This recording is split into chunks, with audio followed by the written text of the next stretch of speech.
The NCAA tournament bracket is set. Here's what jumps out to me. Gonzaga, still the prohibitive favorite, has a path to the Final Four and a chance to win a national championship. They're undefeated as they step into the NCAA tournament. The good news is Jalen Suggs is as gifted a point guard as there is in the country. We're looking at a top 5 pick in the upcoming NBA draft if he elects to pursue his dreams of playing in the NBA. In addition to Suggs, Mark Few, 21 years now, has mastered his craft as a teacher and a coach. And he's had experience of taking teams into the NCAA tournament that were not undefeated, but had dominated the competition all season long.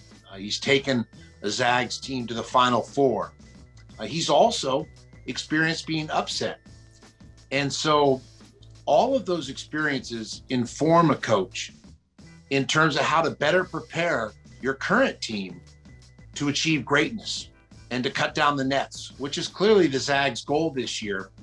And in my view, this will be the season that Gonzaga wins a national championship. The balance of size, strength, skill, and quickness, the experience complemented by Jalen Suggs and his talent, along with Mark Few and his expert staff.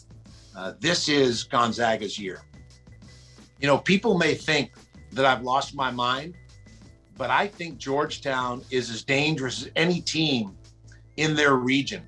The momentum they have coming out of the Big East Conference tournament and bringing the hardware back to campus at Georgetown is impressive. And momentum is so important in March. When you get to the NCAA tournament, so often it's the teams that come in with a head of steam, that are brimming with confidence.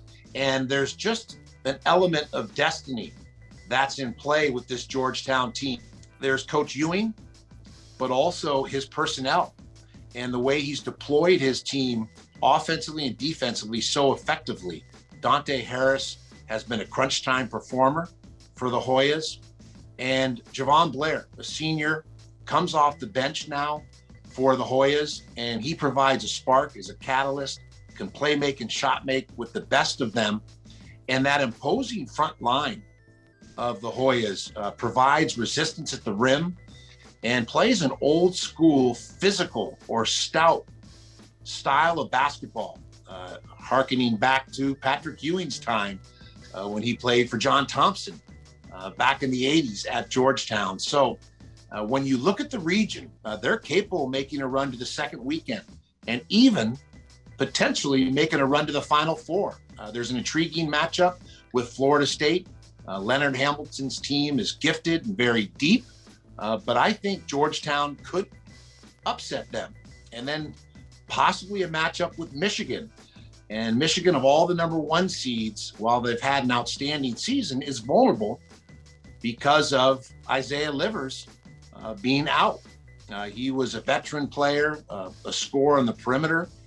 And so the Wolverines, don't get me wrong, great season. Juwan Howard, one of my favorite people. They're capable of getting to the Final Four, but I could also see Georgetown shocking the world and continuing this magical run and even getting to the Final Four. I think the Big 12 is the conference with the most teams capable of making deep runs in the NCAA tournament. That means getting to the second weekend, to the Elite Eight. Once you get there, we're talking about Final Fours. Once you're in the Final Four, you've got a chance to cut down the nets. And why do I like the Big 12? Guard play, speed, skill, length, and coaching. There are 6 coaches who've been to Final Fours, and that's not including Scott Drew, who I think this year with Baylor will punch through. There's only 10 teams in the Big 12, go figure. But 6 of the coaches in that conference have been to the winner's circle, the Final Four. And next year, we're going to be having this conversation, and Scott Drew will have been to a Final Four, and that'll be 7 out of 10 programs in the Big 12 that'll be represented in terms of Final Fours. So if you're looking at the bracket, you've got to consider the Big 12, the competition within the league, the variety of styles of play. And that competition over the course of the conference season is what sharpens the axe and prepares teams to make deep runs in the NCAA tournament. I'm bold on the Big 12 advancing through the brackets. Put that all together, and we have March Madness.